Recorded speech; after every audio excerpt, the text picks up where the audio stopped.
think it might be good for us to backtrack about fantasy.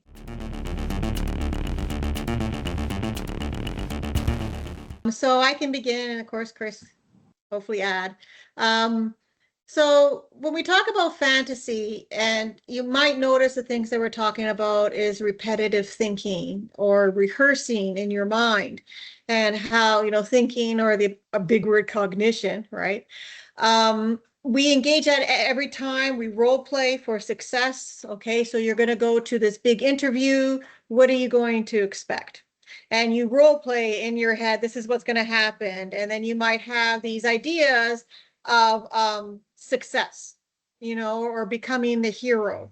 And so there's many fantasies that start off pretty positive, and we engage that. We also, when it comes to sexuality, when you're a young girl, you dream about what the first kiss is going to be like.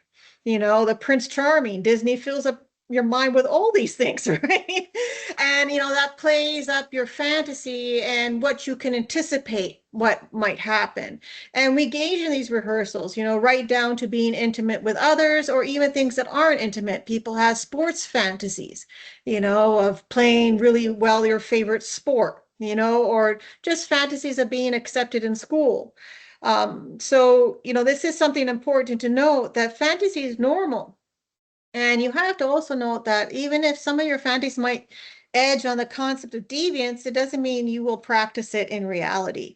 It is a very large percentage that people might have, a little kink in their fantasies, but they don't practice it.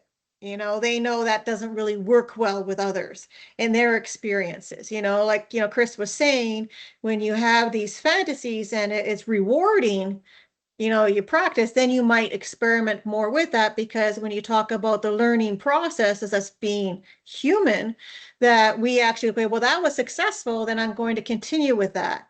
Or that wasn't successful, you'll keep trying because you see other people that are successful or get encouraged in different ways. That's where the internet forums for criminality aren't very good, especially when you have sexual deviance, right? There's many little forums to get on, and people encourage such behaviors.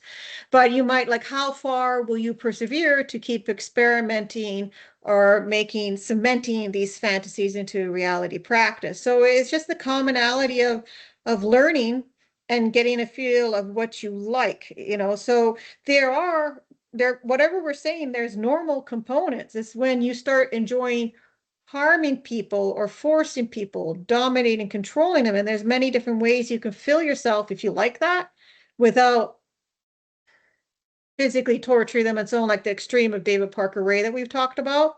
But he had two areas. He would have one area in his house where he would actually chain the victim, and the victim was treated like an animal, had a dog food bowl and a mattress, and there was protocols to follow by his servants.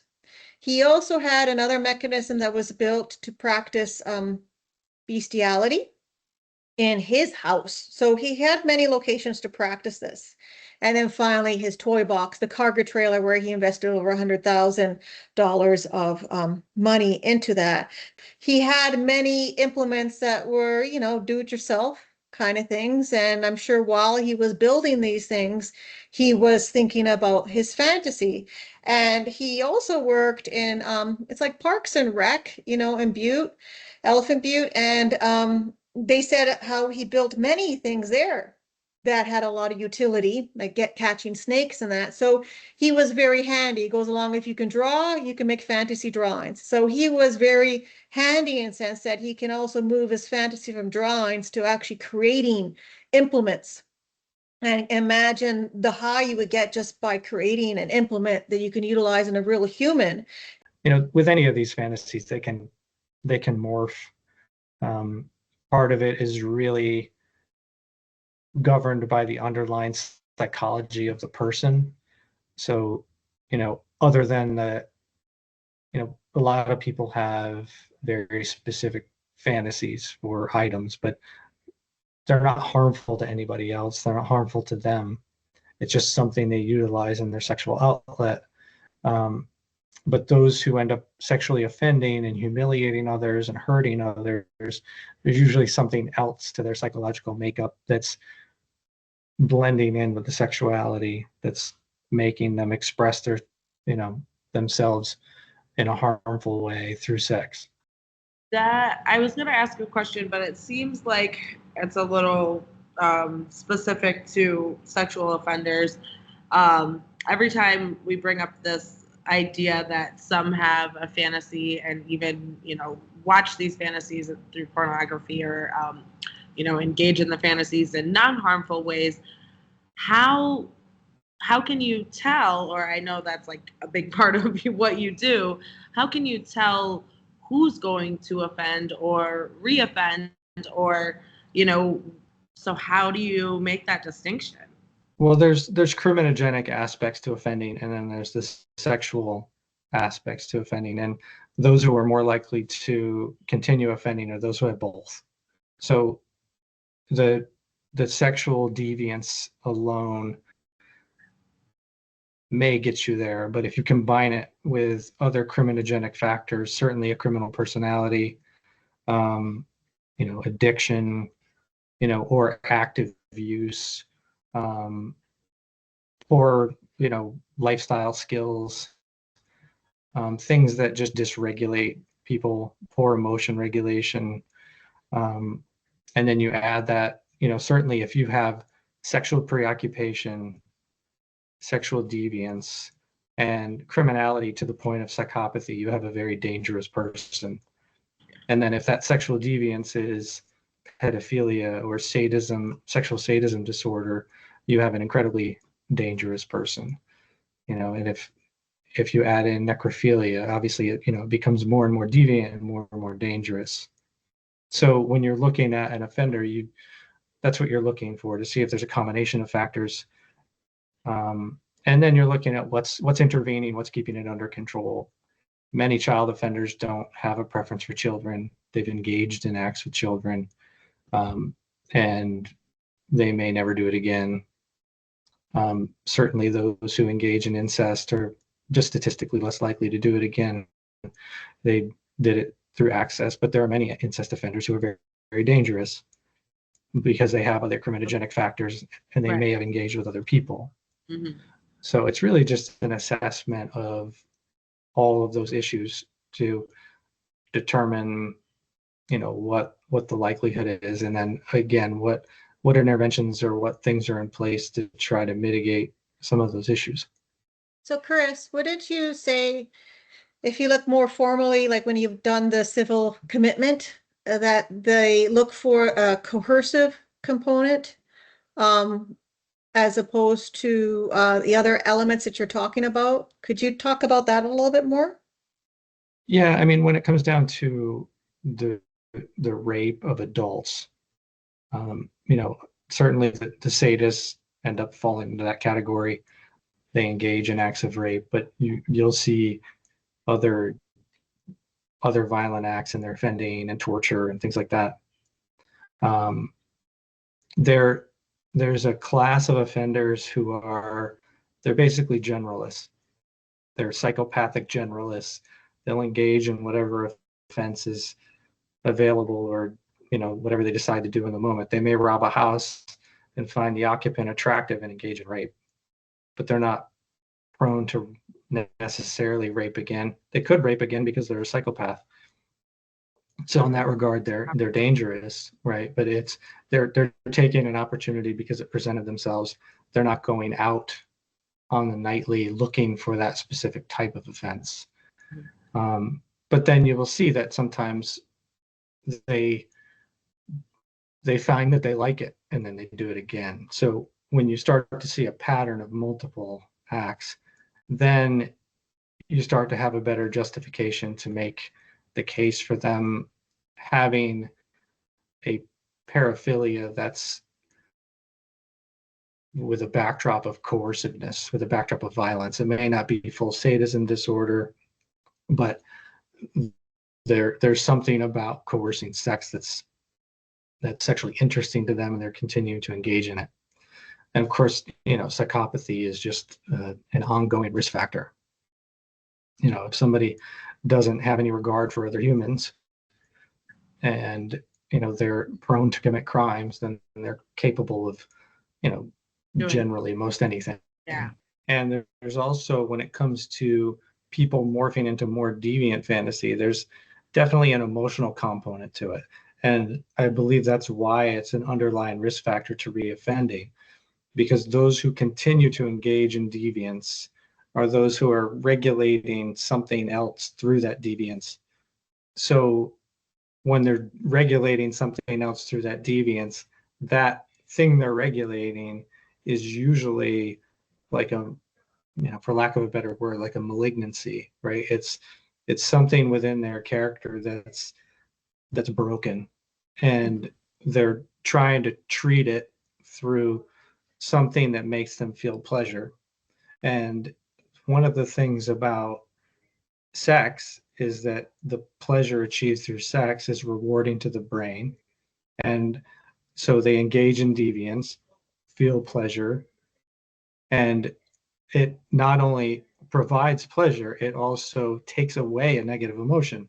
So it's a double reinforcer, right? And anytime you're reinforcing a behavior in two ways, it's going to stick around a lot longer and you're going to continue to engage in it. So when people start to cope through sex and they're coping through deviant sex, you end up with a very dangerous situation. Yeah, I think that reward piece is really interesting because, like you said, that's just a chemical brain reaction that this is rewarding. So if your brain is telling your body and the rest of you, hey, you're doing a good job, that's terrifying. Well, they Right. also, when you talk about sexual stimulation in the brain, crystal meth actually has a higher high than orgasm. So it is interesting equating drugs to sex, and it's about, I could get as far as, a lot of literature talks about you have to have adverse childhood experiences and trauma. But then the big question is, do you know how many people have trauma and adverse childhood experiences, but they turn out fine? A large percentage do. So the big question is, what makes these individuals go off sideways, right? Right. Into Yeah. more deviant explorations not acceptable. Somebody has this negative emotional state, they want that state to go away. And that's what I was getting at. They turn to sex to achieve pleasure, right? So they achieve pleasure, but at the same time, they're taking that negative emotional state away. So I feel depressed. I no longer feel depressed because I achieved orgasm, and that specific one was because of this deviant action. So the deviant action becomes a behavior that they continue to engage in because it not only, it makes them feel, say, powerful and pleasure. So, and if you're somebody who feels shame and humiliated all the time, and then through this other action, you now feel powerful, you're going to steer towards powerful. And powerful plus pleasure means you're going to do it again and again. And it's very important when we talk about these fantasies, the pairing of whatever it is, deviant, something that's deviant or trauma they're trying to cope with, and pleasure. It has to be a repetitive act.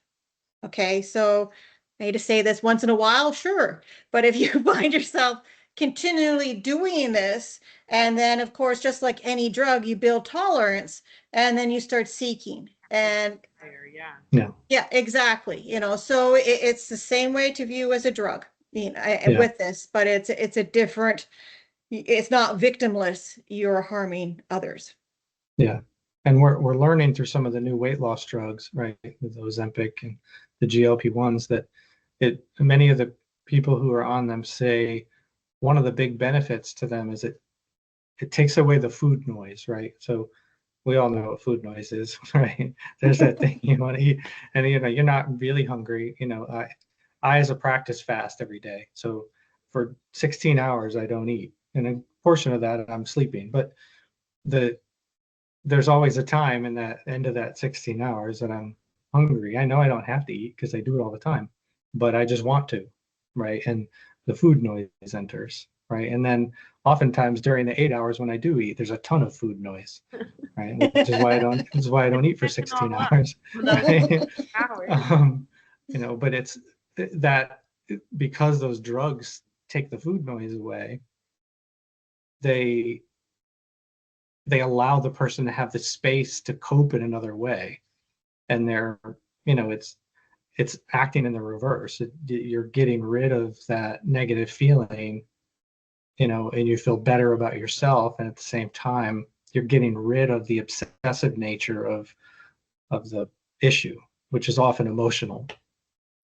I know it's hard to kind of categorize, but it seems I keep going back and forth in the conversations that we've had together and apart of initially I've always thought growing up that, like Tina said, oh, they must have had some childhood trauma or something happened, if someone molests people, it's because they were molested or, something along those lines. But it seems like, yes, that can be the case, but it really depends more on that person's psychological makeup, because you can put person A and person B in the same situation, put them through the same events, same trauma, and have an offender and not, correct?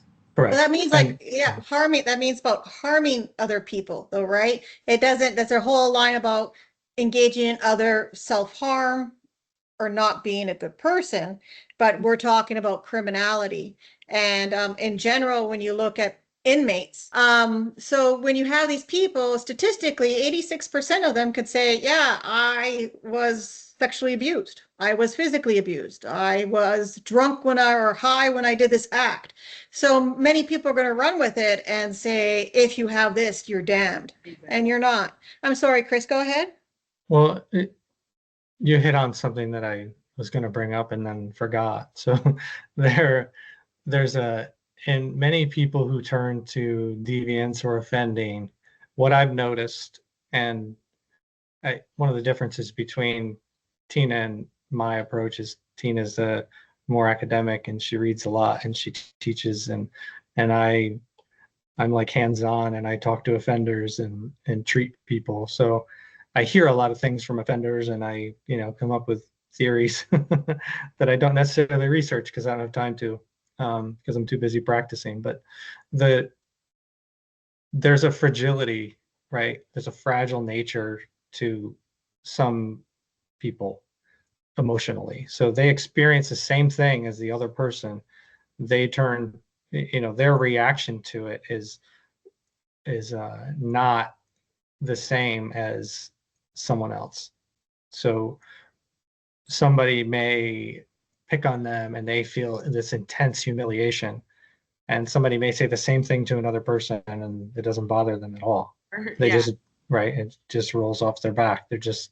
There are some people who can endure experiences like that and they won't even remember that they had them. So because it doesn't bother them, whereas others won't be able to forget it. Trauma, yeah. Right.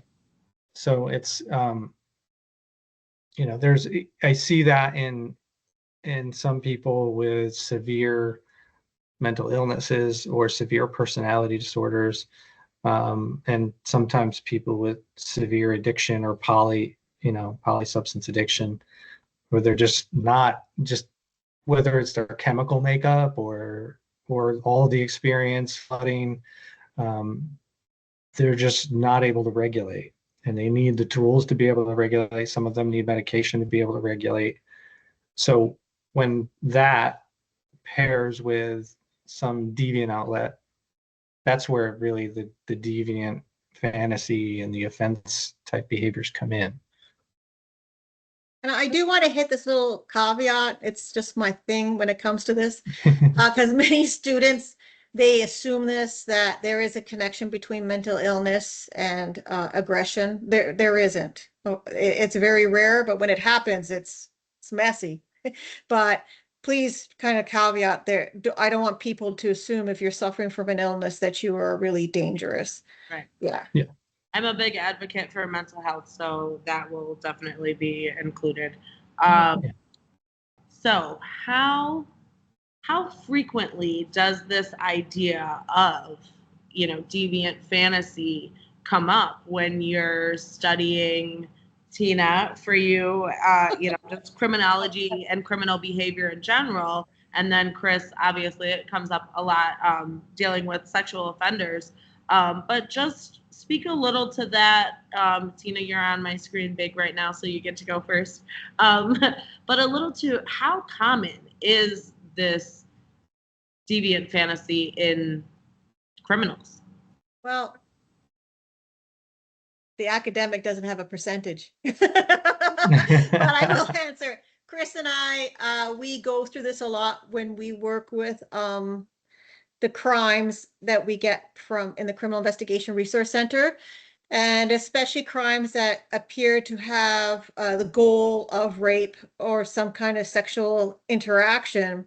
We always talk about what's the point here? Was this something planned? Did the person wanted to cause pain, or was this more impulsive? So when we talk about the deviance, like, did this person have like they talk about fetish burglars and they're obsessed with stealing underwear.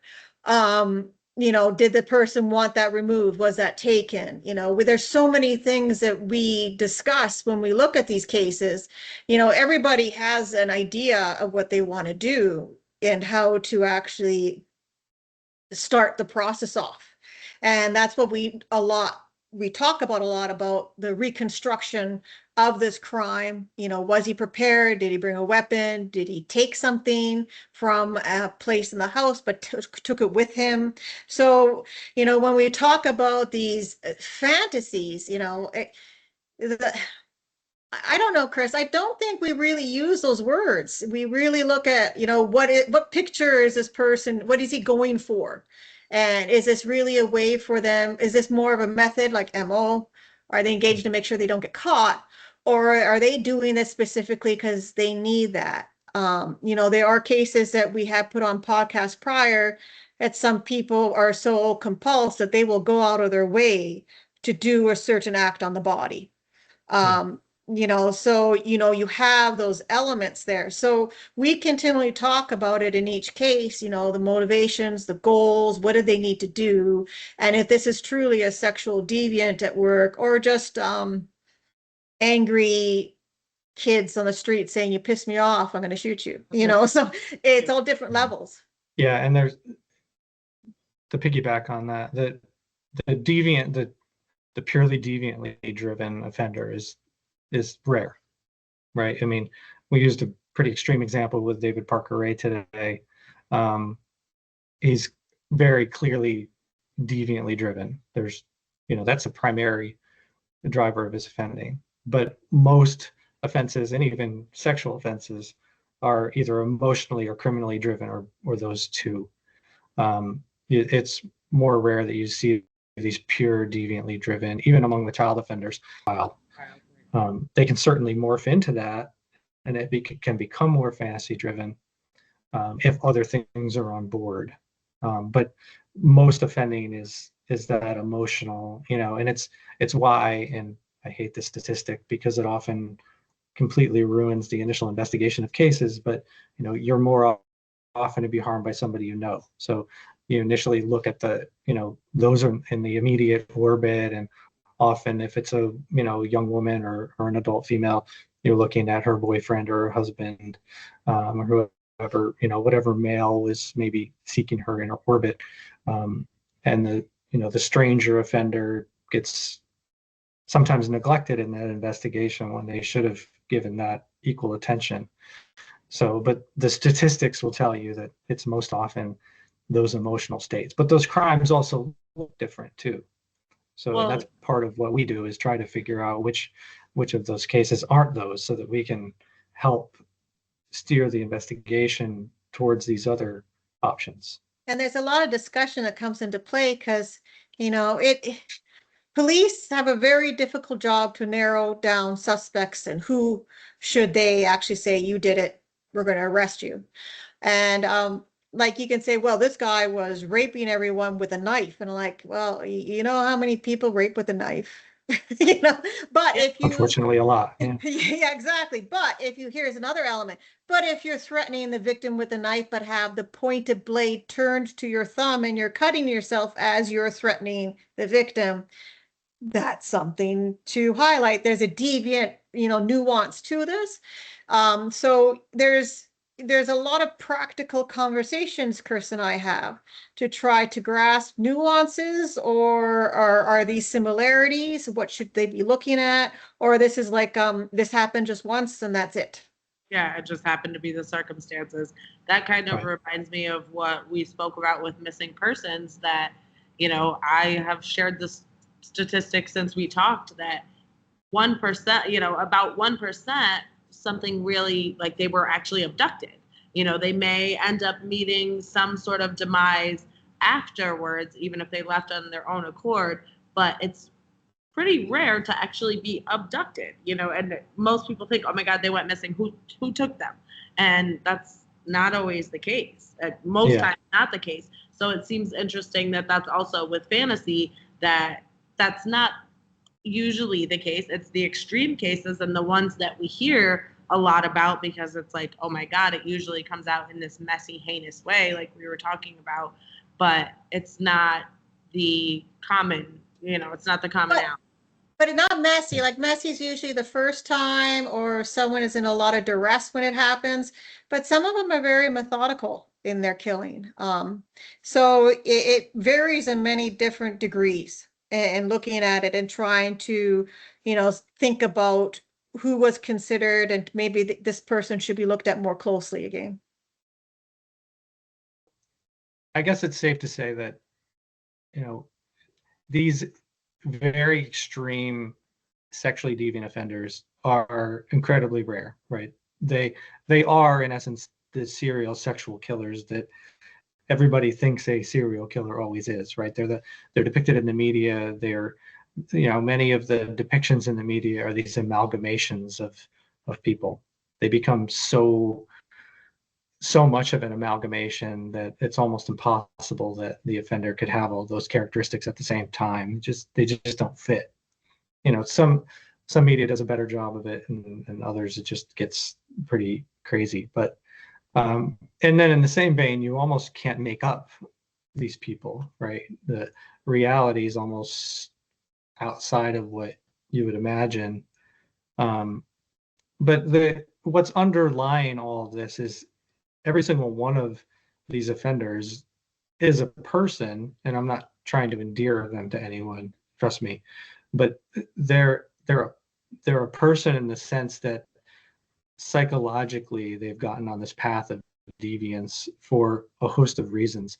And often the most extreme offenders are those where things have come together into this ultimate dangerous level of deviance and psychological breakdown, right? Not psychological breakdown to the point of being frazzled and manic and out of control, but inside emotionally the person is not coping, right? Is coping through deviant means, has a criminal personality, is engaging likely in other criminal actions.